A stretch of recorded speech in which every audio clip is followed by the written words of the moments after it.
Welcome back friend. Day 17 में आप लोगों का वेलकम है और आज का जो हमारा डे 17 है उसमें हम सीएसएस लेआउट के ओवरफ्लो का जो टॉपिक है उस पर डिस्कस करेंगे। प्रैक्टिकल इसका इम्प्लीमेंटेशन देखेंगे, स्टेप बाय स्टेप हम इसमें चलेंगे।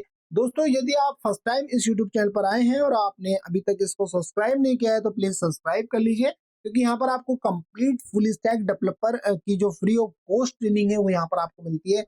आपको स्टेप बाय स्टेप सब कुछ बताया जाता है। और दोस्तों, अगर आप ऑनलाइन ट्रेनिंग नहीं लेना चाहते हैं, आप फिजिकल ट्रेनिंग लेना चाहते हैं, तो प्लीज आप दिए गए व्हाट्सएप नंबर पे हमसे कनेक्ट कर सकते हैं।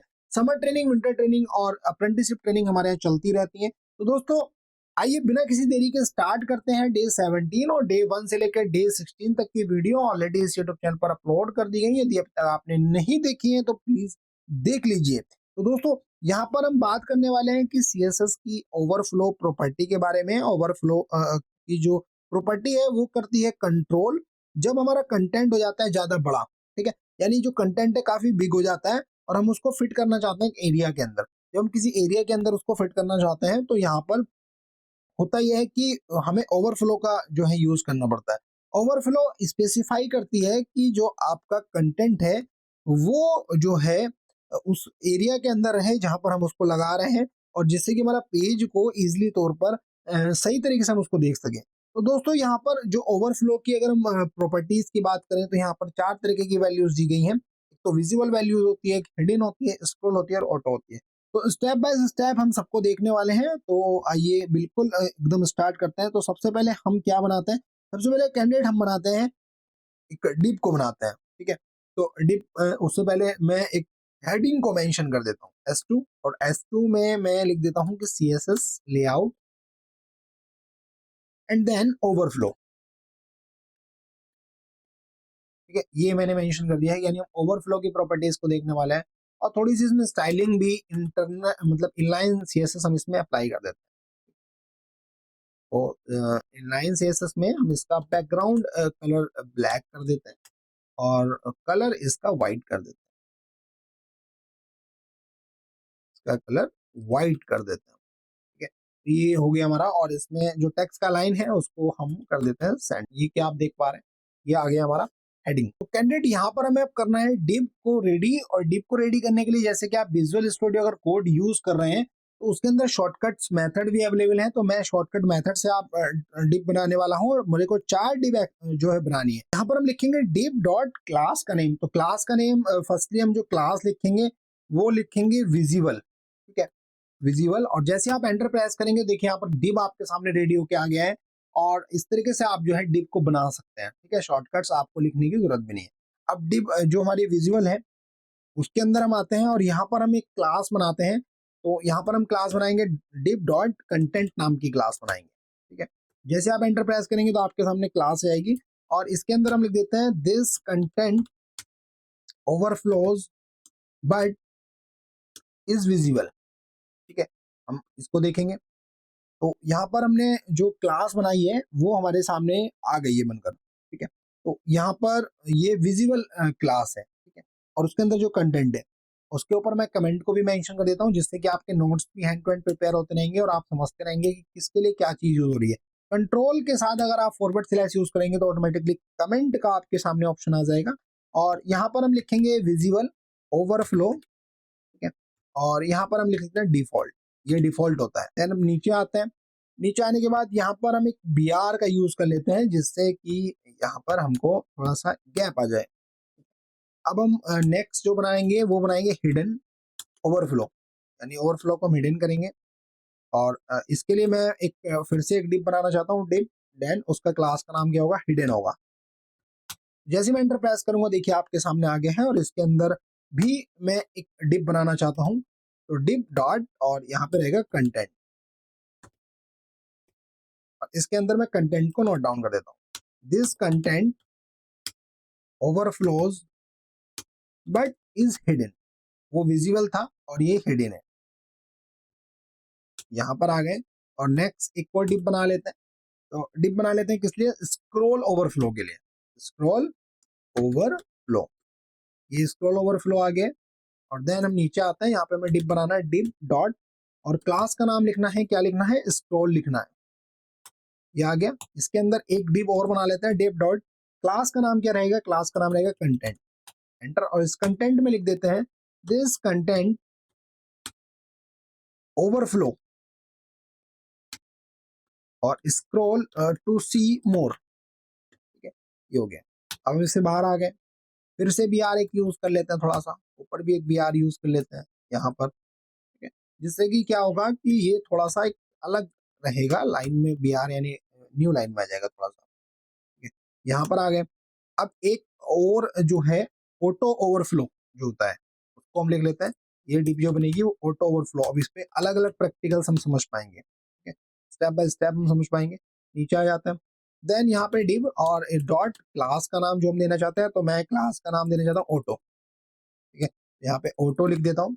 जैसे मैं क्लिक करूंगा ऑटो नाम की क्लास आ गई। यहाँ पे मैं डिव और देन कंटेंट, ठीक है, और यहाँ पर एंटर, और यहाँ पर लिख देंगे this content overflows will appear if necessary। तो ये मैंने लिख दिया है और यहाँ पर मैंने सबको सेट कर दिया। तो यहाँ पर मैंने इस तरीके के डिप बना लिए हैं और डिप के अंदर भी मैंने सब डिप बना लिए हैं। ठीक है, एक पेरेंट डिप आ गया, विजिबल, विजिबल के अंदर जो चाइल्ड डिप है कंटेंट, उसको बना लिया कंटेंट को लिखने के लिए। अब ये 4 डिप्स हैं क्योंकि 4 ही प्रॉपर्टी अवेलेबल है, इसको हम देखेंगे स्टेप बाय स्टेप। अब इसके लिए हम सीएसएस को अप्लाई करेंगे।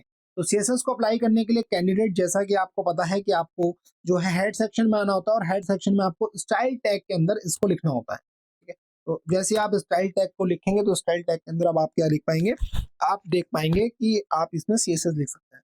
ये मैं कमेंट लिख देता हूँ, ये सीएसएस किसके लिए लिख रहे हैं, तो कंटेनर के लिए लिख रहा है, कंटेनर विद विजिबल ओवरफ्लोज। ठीक है, तो ये हमारी फर्स्ट वाली थी ओवरफ्लोज फ्लो, और ये डिफॉल्ट बिहेवियर होता है इसका। ठीक है, डिफॉल्ट बिहेवियर। तो ये हमने कमेंट लिख दी है कि हम किसके लिए ये सीएसएस लिख रहे हैं। तो जो विजिबल है उसके लिए लिख रहे हैं, देखिए इस वाले डिप के लिए। ठीक है, तो यहाँ के लिए बात करेंगे। अब इसके लिए जो बात करेंगे तो डॉट विजिबल हमने क्लास ली थी, तो विजिबल यहाँ पे लिख लेते हैं कर्ली ब्रैकेट ओपन, क्योंकि क्लास के थ्रू हम इसको नोट डाउन करेंगे। तो विड्थ इसकी दे देंगे, विड्थ फॉर एग्जांपल 200 पिक्सल्स में अप्लाई कर देता हूँ। 200 पिक्सल्स को अप्लाई करने के बाद देन हाइट को हम डिसाइड कर देते हैं। तो हाइट को डिसाइड कर देते हैं 100 पिक्सल्स। ठीक है, देन फिर हम बॉर्डर को अप्लाई कर देते हैं, बॉर्डर और 2 पिक्सल सॉलिड और ब्लू हम इसमें अप्लाई कर देते हैं। देखिए सॉलिड ब्लू पिक्सल्स का एक बॉर्डर आ गया है, 2 पिक्सल्स का है, विड्थ इसकी 200 पिक्सल्स है, हाइट इसकी 100 पिक्सल है। ठीक है, एंटर करेंगे और देन इसका ओवरफ्लो हम दिखाएंगे। ओवरफ्लो हम लगाएंगे यहाँ पर विजिबल, विजिबल नाम की जो वैल्यू है उसको देंगे। ठीक है, तो ये ओवरफ्लो, तो कंटेंट नॉट क्लिप, यहाँ पे कोई कंटेंट क्लिप नहीं होगा, ये विजिबल होगा और ये इसके अंदर शो होगा। ठीक है, तो ये हो गया हमारा विजिबल। ठीक है, जो क्लिप्ड है वो नहीं होगा यहाँ पर। अब नेक्स्ट के लिए लिखते हैं सीएसएस। तो यहाँ पर आ गए कंटेनर विद हिडन ओवरफ्लो। ठीक है, तो यहाँ पर हम हिडन जो ओवरफ्लो है उसके साथ वर्क करेंगे। ठीक है, तो यहाँ पर डॉट मैंने हिडन नाम की क्लास दी थी उसको लिख लेता हूँ और उसके ऊपर प्रॉपर्टीज को अप्लाई करता हूँ। तो यहाँ पर देखिए मैं इन्हीं प्रॉपर्टीज को कॉपी पेस्ट कर लेता हूँ और बस इन्हीं के अंदर चेंजेस कर लूंगा।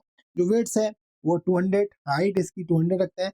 अब जो इसका जो बॉर्डर है वो थोड़ा सा यहाँ पर कलर चेंज कर लेते हैं जिससे कि डिफरेंट हो जाएगा। सॉलिड ग्रीन में कर लेता हूँ। ठीक है, यहाँ पर मैं कर लेता हूँ सॉलिड ग्रीन, तो ये ग्रीन हो जाएगा।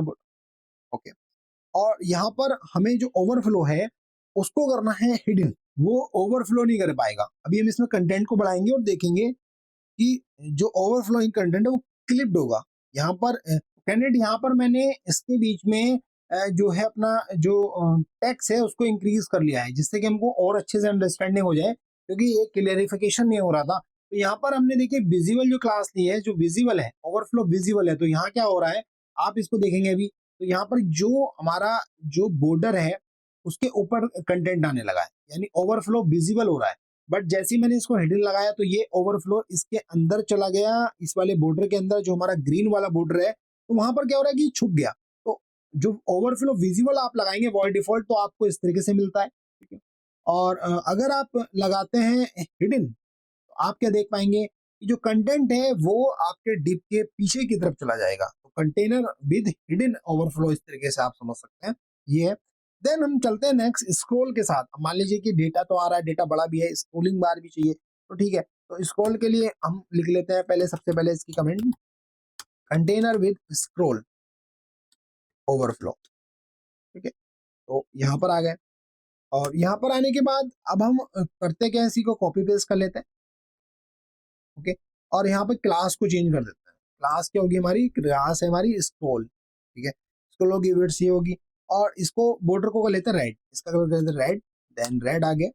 और यहाँ पर स्क्रॉल जो ओवरफ्लो है, यानी ये ओवरफ्लो जो है, इसको कर लेते हैं स्क्रॉल बार, ठीक है। स्क्रॉल एक प्रॉपर्टी की वैल्यूज होती है। तो देखिए जैसे ही मैंने स्क्रॉल किया तो हॉरिजॉन्टल वर्टिकली बार आ गया। फॉर एग्जांपल अब इसमें मैं कंटेंट को कॉपी पेस्ट करके बढ़ा लेता हूँ, एक बार थोड़ा सा कॉपी कर लेता हूँ, और यहाँ पर मैंने स्क्रॉल को लिखा था, यहाँ पर मैं पेस्ट कर देता हूँ, ये आ गया पेस्ट, और यहाँ पर ये हो गया।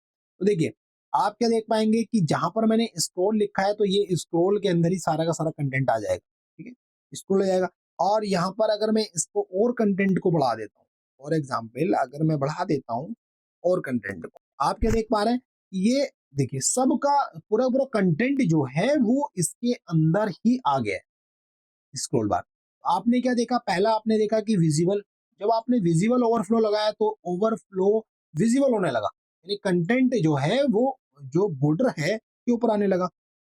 देन जब आपने हिडन लगाया तो हिडन में जो हमारा कंटेंट है वो इस डिप के अंदर चला गया। जैसे ही मैंने ओवरफ्लो में स्क्रॉल लगाया तो आप देख रहे हैं स्क्रॉल बार आ गया, यानी कंटेंट इसके अंदर स्क्रॉल बार के साथ आ गया। तो इस तरीके की चीजें आपने वेबसाइट पर काफी बार देखी होंगी कैंडिडेट, और ये इसी तरीके से डिजाइन होती है।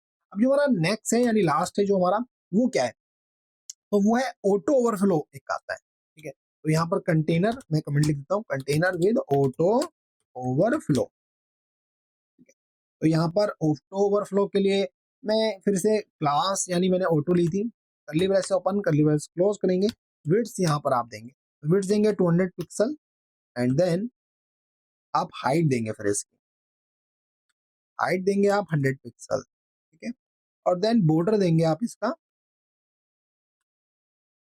2 pixel solid, and then orange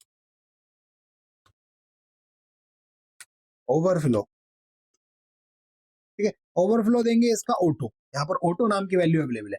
तो अभी आप क्या देख पाएंगे, देखिए जब कंटेंट ओवरफ्लो करेगा ना, जैसे भी हम क्या करेंगे, देखिए यहाँ पर अभी कुछ नहीं कर रहा है ओवरफ्लो में, जैसे मैंने इसको ओवरफ्लो ऑटो प्रॉपर्टी दी तो यहाँ पर कोई भी वैल्यूज, मतलब ना इसमें स्क्रॉल बार आ रहा है ना कुछ, बट जैसे ही मैं इसमें कंटेंट को बढ़ाऊंगा, फॉर एग्जाम्पल मैं इस कंटेंट को ही कॉपी पेस्ट कर लेता हूँ, यहाँ पर ही मैं पेस्ट कर देता हूँ, तो ये ऑटोमेटिकली स्क्रॉल बार आपको जनरेट करके देगा, ये देखिए। तो ये ऑटो है।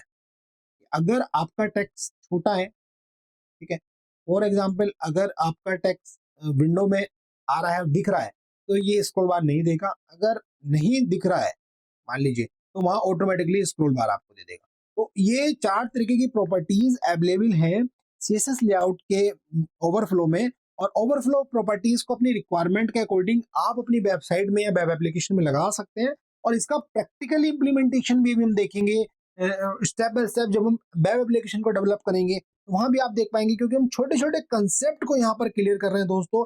और दोस्तों यदि अभी तक भी आपने इस यूट्यूब चैनल को सब्सक्राइब नहीं किया तो प्लीज सब्सक्राइब कर लीजिए। स्टेप बाय स्टेप आपको चीज सिखाई जा रही है। कोई डाउट है तो प्लीज कमेंट कीजिएगा और बताइएगा कि ये वीडियो आपको कैसी लगी और आप क्या प्रेजेंट में कर रहे हैं, आपकी क्वालिफिकेशन क्या है और आपका क्या जो है ऑब्जेक्टिव है फ्यूचर के लिए।